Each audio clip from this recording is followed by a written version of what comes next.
The ones who have to go to work possibly may, may say, okay, I'll hang out with you for a little while, Faunee, but got to catch their ear. Yeah. And then ease them into jazz, Now, in playing jazz, and I've listened to your radio program, do you have any favorite artists that you like to play? Is there anyone that we know Faunee is going to play? Whether it's Miles, whether it's Duke Ellington, is there anyone that hits your fancy more than others? And I don't mean to put you on the spot. Oh, like you didn't. Right, okay. But I want to dig into your brain when it comes to putting you. Is there anyone that you like more than others? That's very hard to say.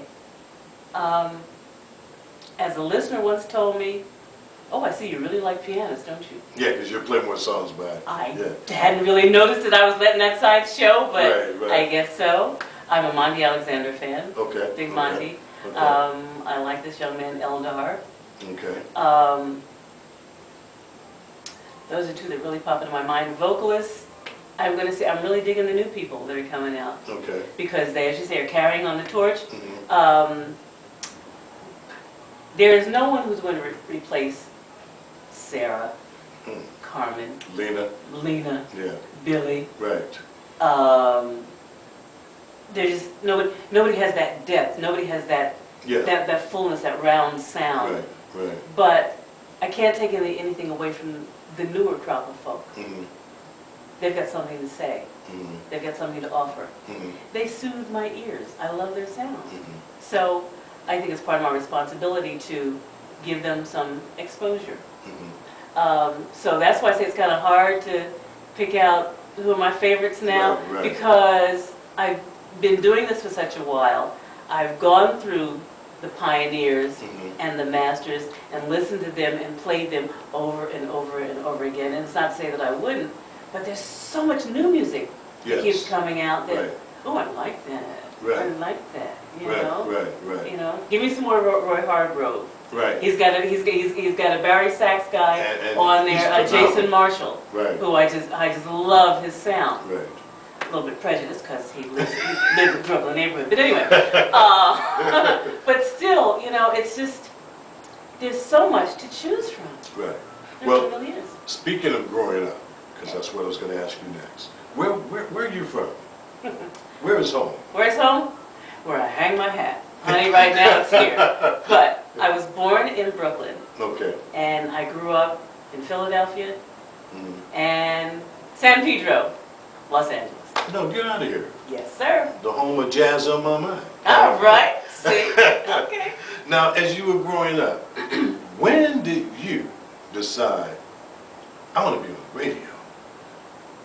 Okay. When did that happen for you? The first time I recall saying that to anyone, I must have been about 12 or 13. I had a cousin who was one of the first R&B disc jockeys. He broadcast out of Baltimore, Philadelphia, and New York. What's his name? Jocko. Oh. Jocko Henderson. That Jocko. That was my cousin. Get out of here. No, I'm serious. Absolutely serious. He's a legend. He's a legend. Broadcasting legend. Exactly. And I said to him, I want to be on radio. And he said, okay, little girl. Right. No, girls don't do that. Well, you got to remember. I know, at that time, exactly. I said, but and not dating you. But you're absolutely right. The only thing that women did at the radio station, they were the receptionist. Exactly. They were the secretary. Right. And if the station did gospel, which growing up in Philadelphia, WDAS, WUDAS. I think there's the whole generation of folk that never heard WUDAS. But anyway, WDAS had a gospel show. So it was on Sunday. That was the only time that women were involved in radio. And so, plus being at that age, at young age, it didn't really much matter to me. I knew it wasn't nothing was going to take up then. But then I revisited it, the issue, when I was in California and I came back, so I'm going to say maybe about 19, 20. Okay. And he didn't laugh with as much gusto But still, it was, no, you don't want to do this. So he because heard you're a you girl. doing some, No, not then. No, Nothing was happening. nothing was happening then. just the thought It was process. just thought process. Yeah. I mean, I was just fascinated with radio and what the disc jockeys did and the whole world. But still, it was a no from him. Okay, so I wound up doing this all on my own. I lived in Atlanta, and that's where I really got my start. I worked at the newspaper, and it was my responsibility to hire people from my department. Okay? A young lady came in that I had to interview, and during our chat, she revealed to me that she was going for an interview at a radio station to be a part of a workshop to get trained on how to speak, how to run the control boards and so forth later on that evening. Well, I showed up at the auditions. No way. Yes way. Was this yes your way. and this was your first This was my first foray into the into the industry. Fortunately, I didn't see her. She didn't come. So maybe just God sent her to me to to be the channel to tell me about it. So anyway, I got into the program, and what they did was they had their on-air people to teach new people how to do it. And so the workshop lasted, I guess maybe 6 weeks, something like that. We did like 2 days a week coming into the studio, and then we were all assigned after hours time, like when when everything, after 11 o'clock at night or after midnight, we could come down and we could go into the production studio and we could work on our little programs. And we started out doing a 15-minute segment, and then we did a 30-minute segment, and then we finally, by the end of the session, we each did a 2-hour segment. And we started. It was really cool. Yeah. I cannot right now think of the call letters, but it was in Atlanta.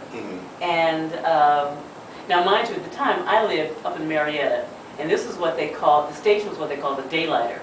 So it was only on during the That's day? it. It would power down. The sun went down. The sun went down. Station So they off. well, no, they didn't go off, but they powered down. Okay. So living in Marietta, I couldn't get the station. So when it got to the point when they would broadcast my little segments, we'd have to drive back down. And these would come on like at about 2 or 3 o'clock in the morning. Right. So we'd have to, we'd take a nap, set the alarm, put the dogs in the car, and drive on back down closer to Atlanta. Story. That's incredible. This is for real though. This was my start. And then when I moved back to Washington, it was just before the University of DC was about to go on the air, and they were looking for people. So I was finally in the right place at the right time with some skills under my belt. Not a lot, because I continued on with the workshop, and then I continued doing some more things with the station after that down in Atlanta before coming up here.